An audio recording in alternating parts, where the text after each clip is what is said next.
السلام علیکم ګرانو دوستانو، نن به زه تاسو ته د افغانستان محمد نبي مینوالو ته یو ډېر زبردست او د خوشحالۍ خبر ورکړم چې په T20 بلاس دغه انګلند لیګ چې کوم ده په دغه لوبو کې محمد نبي د خپل ټیم لپاره اولنۍ لوبه ګټلې ده. که تاسو هم په نبي باندې خوشحاله سوي یاستئ دغه ویډیو هم در سره حتما لایک کړئ او لاندې په کامنټ کې نبي زنده باد هم در سره ولیکئ. دغه لوبه که موږ وګورو ډېره زیاته مهمه لوبه د محمد نبي د ټیم لپاره وله، ځکه دې نه مخکې هم نبي اولنۍ لوبه کې ورته لوبه تر سره کړې وله چې هغه لوبه کې خو نبي ښه ځلېدلی و، خو دغه لوبه د نبي دوی ټیم بایللې وله. زه به تاسو ته وایم چې دغه بل ټیم اول بیټنګ تر سره که په 100 اوورو کې 158 رنزه ټارګټ یې د نبي دوی ټیم ته ورکړی ده او دغه بل ډېر مضبوطه ټیم و.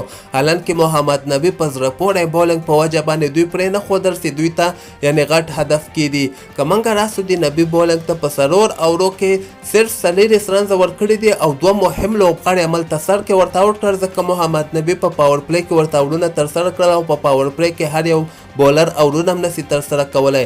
نو 158 رنزه ټارګټ په 100 اوورو کې محمد نبي د ټیم ته ورکړی و. هغوی بیا ډېر په اسانۍ سره صرف یو لوبغاړی آوټ سو او په 18 اوور کې دغه ټارګټ پوره کړی ده.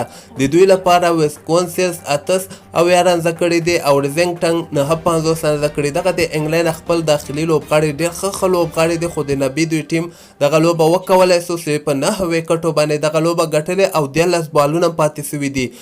تاسو دغه پوینټ ټیبل کتلی سئ، دغه کې تاسو وګورئ د نبي دوی ټیم آخر ده، یعنې 6 لوبې دوی کړي دي چې 5 یې پکې بایللي دي او هغه یو لوبه کې باران هم سوی و. نن دوی اولنۍ لوبه بریا ترلاسه کړه چې د محمد نبي په زړه پورې بولنګ په وجه باندې دوی دغه T20 بلاس کې 2مه لوبه ګټلې ده.